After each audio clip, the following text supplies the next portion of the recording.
Abbiamo tanto da fare e dobbiamo farlo insieme.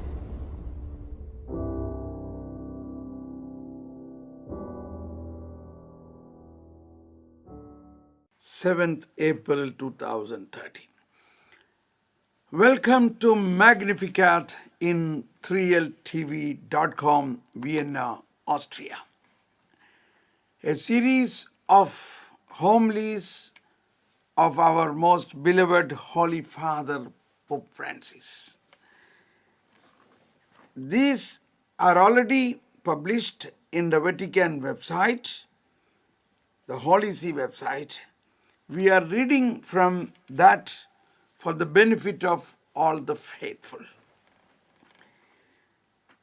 Papal Mass for the possession of the chair of the Bishop of Rome. Homily of Pope Francis on the Mercy Sunday, Basilica of St. John Lateran. Second Sunday of Easter, the Divine Mercy Sunday, 7th April 2013, Divine Mercy Sunday. Readings are Acts of Apostles, chapter 5, 12, 16, Revelation chapter 1, 9 to 13, and 17, 19. And Gospel is of St. John, chapter 20, verse 19 and 31. Now, over to the homily. It is with joy that I am celebrating the Eucharist for the first time in this Lateran Basilica, the Cathedral of the Bishop of Rome. I greet all of you with great affection. My very dear Cardinal Vicar, the auxiliary bishops, the diocesan presbyterate, the deacons, and all the lay faithful. I also greet the mayor, his wife, and all the authorities present. Together, let us walk in the light of the risen Lord. First, today we are celebrating the second Sunday of Easter, also known as Divine Mercy Sunday. What a beautiful truth of faith this is for our lives, the mercy of God. God's love for us is so great, so deep. It is an unfailing love on which always takes us by the hand and supports us, lifts us up, and leads us on. Second, in today's Gospel, the Apostle Thomas personally experiences the mercy of God, which has a concrete face, the face of Jesus, the risen Jesus. Thomas does not believe it when the other apostles tell him, "We have seen the Lord." It is not enough for him that Jesus had foretold it, promised it. On third day I will raise. He wants to see. He wants to put his hand in the place of the nails and in Jesus' side. And how does Jesus react? With patience. Jesus does not abandon Thomas in his stubborn unbelief. He gives him a week's time. He does not close the door. He waits, and Thomas acknowledges his own poverty, his little faith, my Lord and my God. With this simple yet faith-filled invocation, he responds to Jesus' patience. He lets himself be enveloped by divine mercy. He sees it before his eyes. In the wounds of Christ's hands and feet and his open side, And he discovers trust. He is a new man, no longer an unbeliever, but a believer. Let us also remember Peter. 3 times he denied Jesus, precisely when he should have been closest to him. And when he hits bottom, he meets the gaze of Jesus, who patiently, wordlessly says to him, Peter, don't be afraid to your weakness. Trust in me. Peter understands. He feels the loving gaze of Jesus and he weeps. How beautiful is this gaze of Jesus! How much tenderness is there! Brothers and sisters, let us never lose trust in the patience and mercy of God. Let us think too of the 2 disciples on the way to Emmaus. Their sad faces, their barren journey, their despair. But Jesus does not abandon them. He walks beside them. And not only that, patiently he explained the scriptures which he spoke of him, and he stays to share a meal with them. This is God's way of doing things. He is not impatient like us, who often want everything all at once, even in our dealings with other people. God is patient. God is patient with us because he loves us.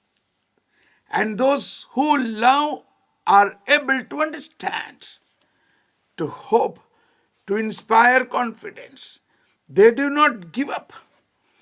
They do not burn bridges. They are able to forgive. Let us remember this in our lives as Christians. God always waits for us, even when we have left him behind. He is never far from us. And if we return to him, he is ready to embrace us. I am always struck when I reread the parable of the merciful Father.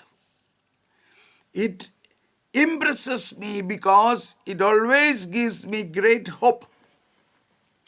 Think of that younger son who was in the father's house, who was loved, and yet he wants his part of the inheritance. He goes off, spends everything, hits rock bottom, where he could not be more distant from the Father.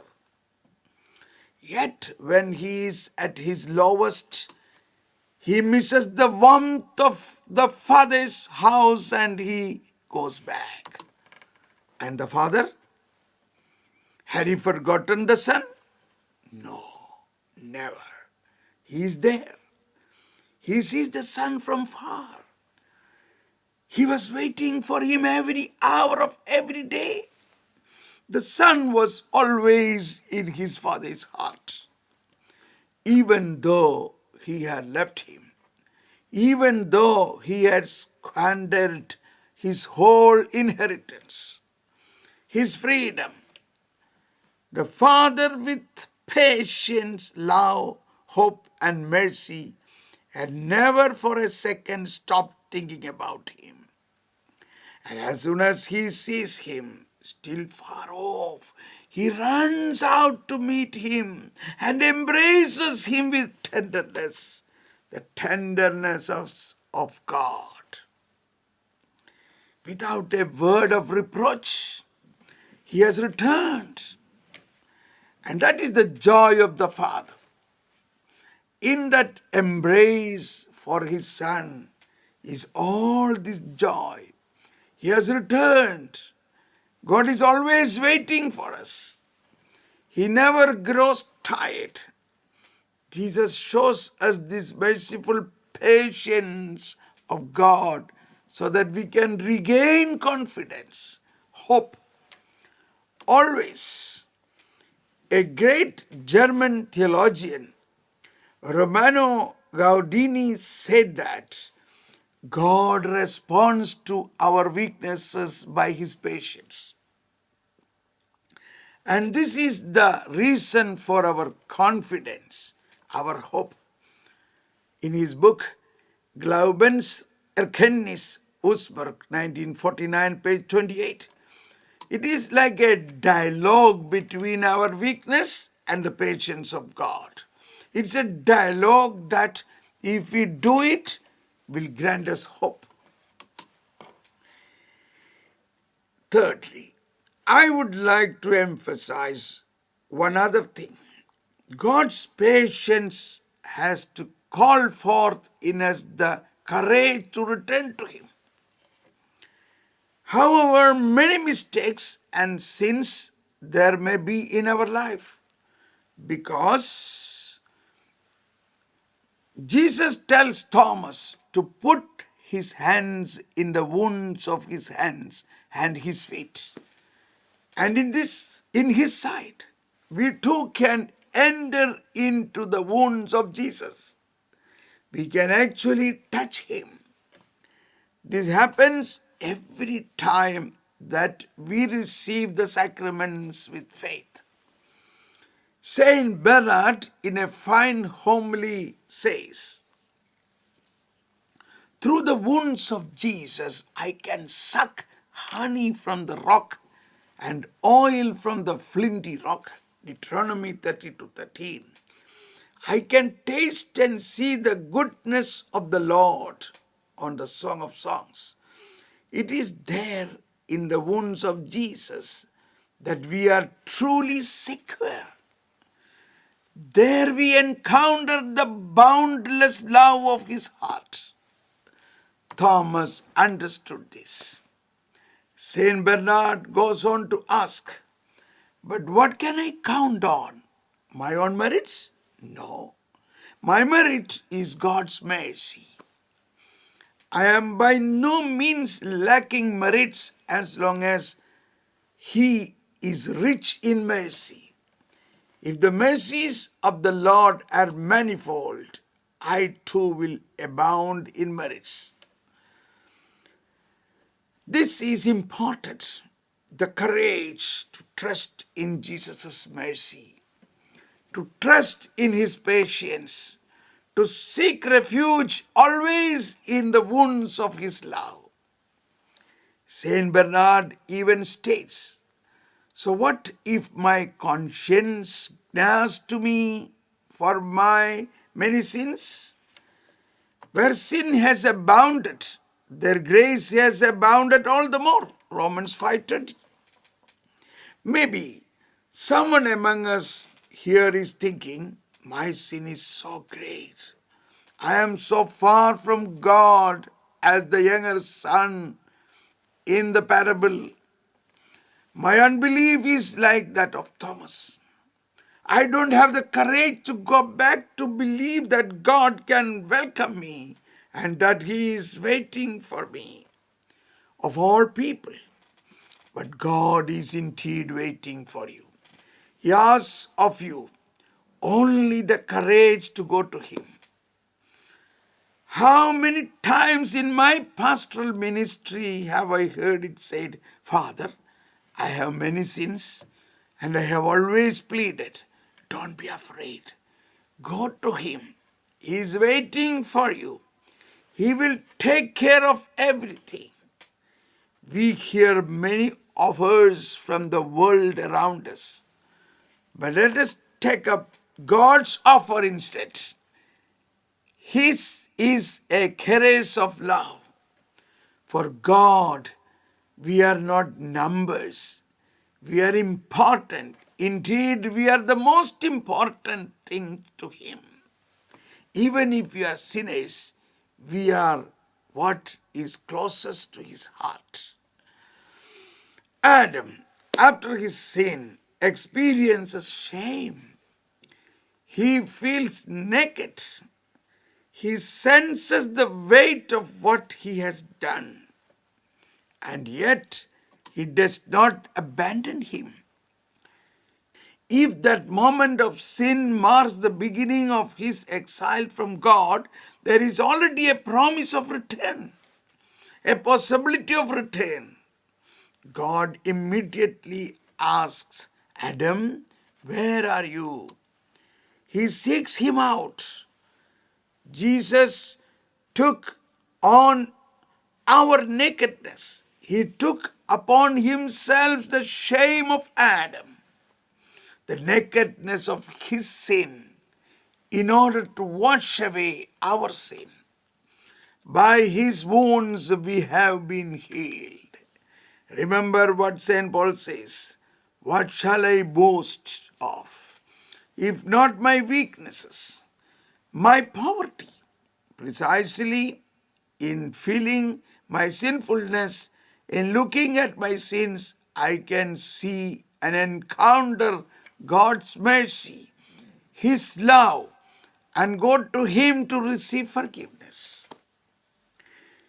In my own life, I have so often seen God's merciful countenance, his patience. I have also seen so many people find the courage to enter the wounds of Jesus by saying to him, "Lord, I am here. Accept my poverty. Hide my sin in your wounds. Wash it away with your blood." And I have always seen that God did just this. He accepted them, consoled them, cleansed them, loved them. Dear brothers and sisters, let us be enveloped by the mercy of God. Let us trust in his patience, which always gives us more time. Let us find the courage to return to his house, to dwell in his loving wounds, allowing ourselves be loved by him, and to encounter his mercy in the sacraments. We will feel his wonderful tenderness. We will feel his embrace, and we too will become more capable of mercy, patience, forgiveness, and love. Words of the Holy Father from the Logia of Blessing of the Lateran Basilica. Brothers and sisters, good evening. Thank you very much for your company in the Mass today. Thank you very much. I ask that you pray for me. I need it. Never forget this. Thank you, everyone. And let us go forward all together, the people and the bishop, all together, forward always with the joy of the resurrection of Jesus. He is always at our side. May the Lord bless you. After he blessed the crowd, he said, "Thank you very much. See you soon."